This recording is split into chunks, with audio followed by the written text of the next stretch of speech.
When my wife's brother started using my equipment without asking, I set a boundary. He said, "You think you own everything?" My wife took his side. She said, "You're not exactly irreplaceable." That night, I went to my storage unit and moved all my equipment there. But what I left behind caused more damage. I'm 38, live in Yakima, Washington, and I've been running a custom woodworking business from my garage for 11 years. Cabinets, tables, doors, anything. I spent more than 10 years building my tools, my skills, and my list of customers.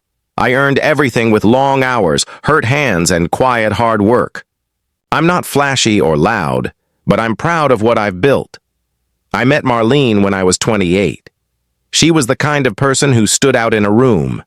She laughed loudly, talked quickly, and didn't care what others thought. She said she liked that. I was steady. I was different from the guys she usually dated. I didn't talk much, but I listened. She liked to talk, so it worked. We got married 2 years later. At that time, she had a decent insurance job. It wasn't fancy, but it paid the bills. I handled most of the house repairs, car problems, and grocery shopping. She liked going out. I liked being in my garage. Still, we made it work. Everything changed when her brother Connor came to live with us. Connor was 25. He had just left a bad situation in Portland, but he never said much about it. Marlene said he had bad roommates, couldn't keep a job, and needed a fresh start. She wanted him to stay with us for a short time until he got on his feet. I wasn't happy about it. I'm not close to my family and not to hers either. But I didn't want to argue. So I agreed, only if it was temporary. He moved into the spare room and started acting like he owned the house. He left dirty dishes, took long showers, ate all the food, and never replaced anything. He didn't even try to find a job. He just sat on the couch all day, watching TV or playing on his phone. At first, I tried to be polite. I gave him space and time. But things got worse when he started going into my garage. That garage is mine. Not shared, not for family. It's where I work, where I think, and where I've spent thousands of hours building something from nothing. The first time I noticed something wrong, I came home and saw sawdust on my workbench. I hadn't been there that day. At first, I thought maybe I forgot something. Then I saw one of my clamps moved, a chisel left out. I asked Marlene. She said, "Oh, Connor is working on a wood project. He said he used a few things." I told her he can't use my tools. That stuff is expensive. It's not for fun. She said, "He's just trying to make a table. It's harmless." That made me angry. Harmless? One mistake with a bandsaw, and you could lose a hand. And my tools? Some cost more than his car. I went to Connor and clearly told him, "Don't use my tools without asking. That garage is my workspace, not your hangout." He smiled in a fake way. Yeah, no problem. The next day, my fine brushes were ruined. My glue was spilled. One of my chisels was missing. The floor was a mess. I was furious. I went inside, holding the ruined brush. I said to Marlene, "Are you serious?" She barely looked up from her phone. "What?" she asked. "Your brother is wrecking my shop." She said, "He's just trying to build something. Don't make it a big deal." A big deal? That brush costs $40? He spilled half a $100 bottle of glue. Then she said the thing that broke me. "You think you own everything?" I just stared at her. I didn't know what to say. Then she quietly added, like she didn't want to say it, "You're not exactly irreplaceable." That hurt me deeply, like a punch I didn't expect. I didn't say anything. I went outside, sat in my truck and looked at the garage, at everything I built. That night, I couldn't sleep. Her words kept repeating in my head, not irreplaceable, like I was just a piece of furniture, like I didn't matter. At 5 a.m., before anyone was awake, I got up. I backed the truck to the garage and opened the door. I stood there for a moment. It felt like walking into someone else's house after it had been broken into. I took everything, every tool, every saw, every bit and blade. I loaded the truck, drove to my storage unit across town, and unloaded it into a backup workspace I had set up just in case. By 8 a.m., the garage was empty. But I left one thing. I went to a friend who owns a print shop and had a sign made. Big black letters. Not yours. I screwed the sign to the garage wall, where my workbench used to be. Then I went to work like nothing happened. By noon, my phone was full of messages. Marlene texted, "Where's all your stuff? What's going on?" I ignored it. When I got home, she was waiting, arms crossed. Connor was pacing behind her, red in the face. "You really emptied the garage?" she asked. "I took what belonged to me," I said. "You didn't even tell me. I didn't think I needed permission. You said I don't own everything, so I thought I should hold on to what I do." Connor said, "Dude, you're being crazy. I barely used anything." I looked at him. "You ruined $300 worth of stuff and lied." He shrugged. "It's just stuff." Marlene stepped in. "You're making this worse than it is." "I built that shop with my money," I said. "Not yours? Not his? Mine? I didn't complain when you let him move in. I didn't complain when he ate our food or made messes. But that shop was mine. You both crossed a line." Then she said it again. "You're not irreplaceable." I left that night, quietly, no yelling. I packed some clothes, grabbed my laptop, and left. That was just the beginning. That night, I slept on a cot in the back of Kevin's print shop. Kevin's an old friend from high school. He didn't ask questions. He gave me a beer and said, "Stay as long as you need." I didn't say much, but I think he saw it on my face. I was done. 2 days later, Marlene came to see me. She didn't call or text. She just drove to the shop while I was sanding a new table. She walked in like nothing had happened. "You really want to do this?" she asked. "Throw everything away?" I kept working. "You already did." Her face changed like I slapped her. "You're being dramatic. Over some tools?" "That's how I make a living. You let your brother steal from me and called it harmless." "He's family. And I'm not?" She looked down. Didn't say anything. I finally stopped sanding. "If someone touched your things, broke them, and I defended them, how would you feel?" She didn't answer. I stepped closer. "You let him wreck something I built with my hands. You made excuses, and when I said I was done, you said I wasn't irreplaceable. That's what broke me." Her voice cracked. "I didn't mean that." "Yes, you did, and you still haven't said sorry." She left. No tears, no begging. Just walked back to her car. But Connor? That idiot called me that night. He said, "You took everything. She's freaking out. Happy now?" I hung up. The next day, I started getting calls from mutual friends and neighbors. Marlene was telling people I overreacted and left her. She even posted a vague message on Facebook about being betrayed. I stayed quiet. I focused on rebuilding. Kevin let me use part of his back room as a temporary shop. I brought in my tools from storage, started doing small jobs. Old customers came back. One even said, "Heard what happened. You did the right thing." Then, 2 weeks later, something big happened. I got an email from a guy named Dave. We had worked together a few years ago on a kitchen remodel. Now he managed a downtown property with an empty shop space. It used to be a boutique store. He said, "Saw your story on Facebook. I've got a space with cheap rent. Want to move your shop?" I met him that same day. It was perfect.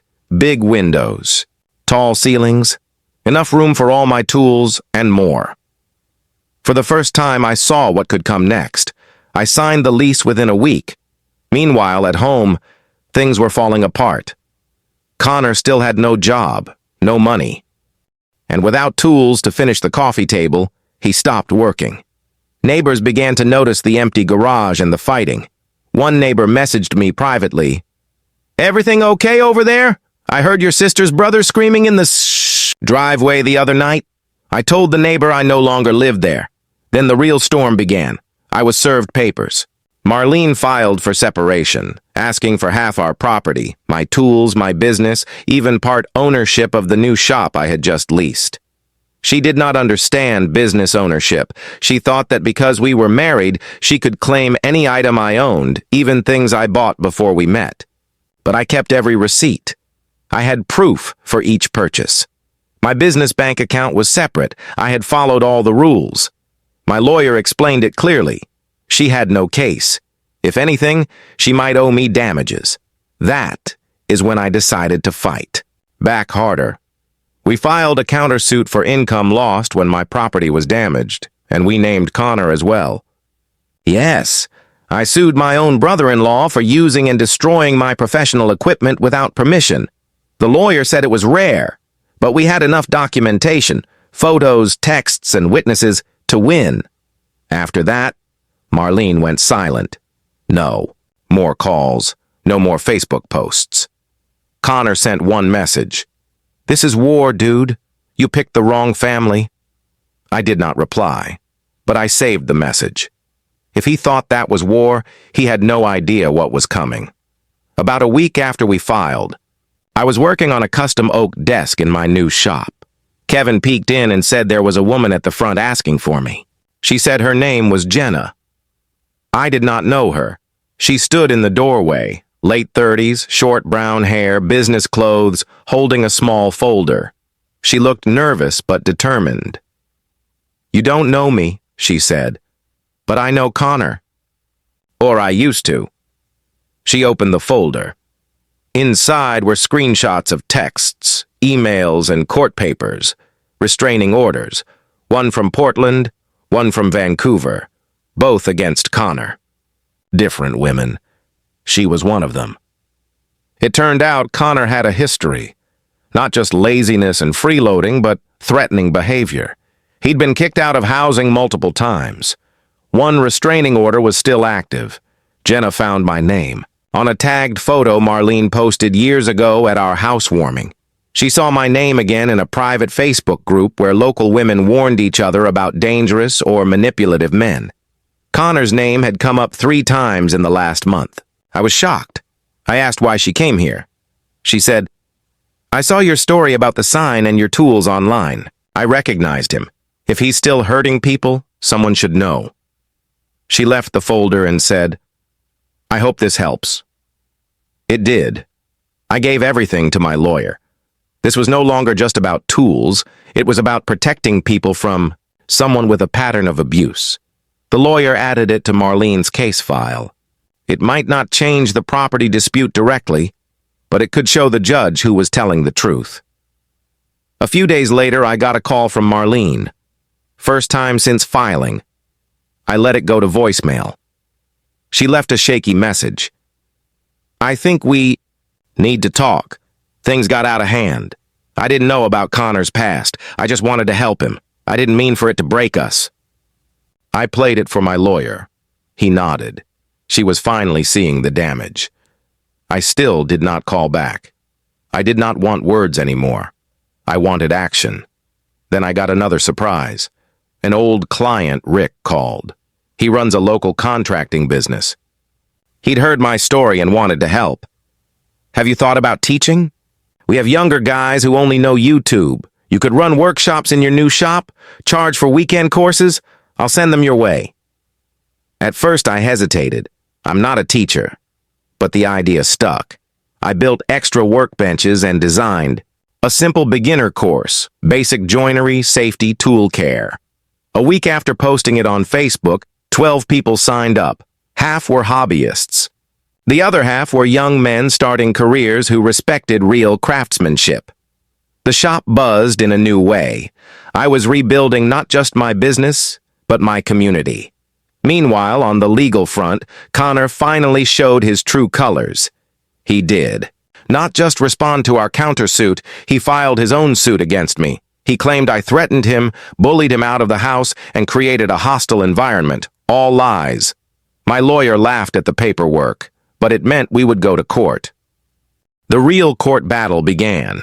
It was not just about money anymore. It was about truth. It was about everything that had been hidden for years. and it was about to come out in the open. Court day arrived quickly. I wore clean jeans and a button-down shirt. I kept it simple, just respectful. My lawyer, Bruce, told me to stay calm and stick to the facts. "You don't need to impress the judge," he said. "Just let the truth do the work." Connor showed up in a wrinkled suit, smirking, like it was a joke. Marlene sat behind him, looking tense and avoiding my eyes. When it was my turn, I told the judge how I built my shop from scratch, how I saved every dollar, and how I bought every tool myself. I explained the damage Connor caused, how I warned him, and why I left when I realized no one respected me at home.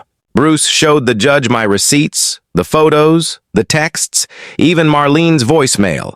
He showed the folder Jenna gave me, pointing out the active restraining orders against Connor. Connor's face fell. He finally saw this was serious. Then, Connor took the stand and lied.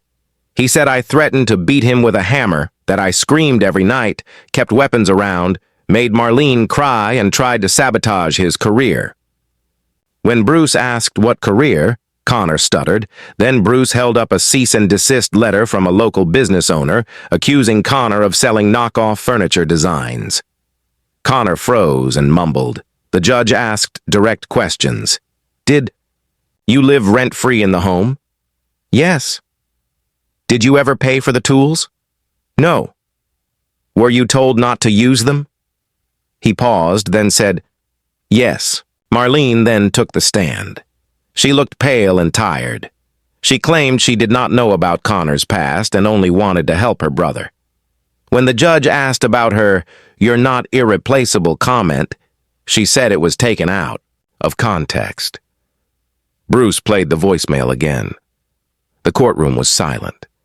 After closing statements, we waited. A week later, the verdict came. The judge sided with me on every count. Marlene got nothing from the business, no share of the tools, no claim to the shop lease. Instead, she was held partly responsible for the damage Connor caused.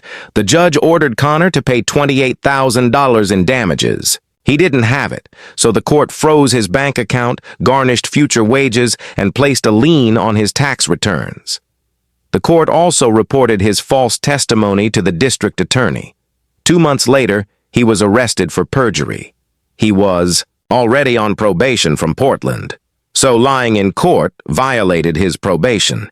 He got 6 months in county jail and a warning that one more charge would send him to prison. Marlene sent me one final message after it ended. "None of this would have happened if you hadn't taken the tools." I did not reply because it had to happen. It had to fall apart so I could see the truth. But here is where it all paid off. Remember the woodworking class I started? It took off. The local paper ran a story about my new shop titled "From Dust to Respect," the craftsman who rebuilt everything. Within a month, I had waiting lists for my workshops. I hired 2 assistants and opened the back room for apprentices. And the best part? The original sign I made that said, "Not yours." I framed it and hung it on the front wall by the entrance. People ask about it all the time. I tell them the truth. Respect matters. What you build, what you earn, what you protect, it's yours. Don't let anyone tell you otherwise. I never spoke to Marlene or Connor again. Last I heard, she moved in with a cousin in Tacoma.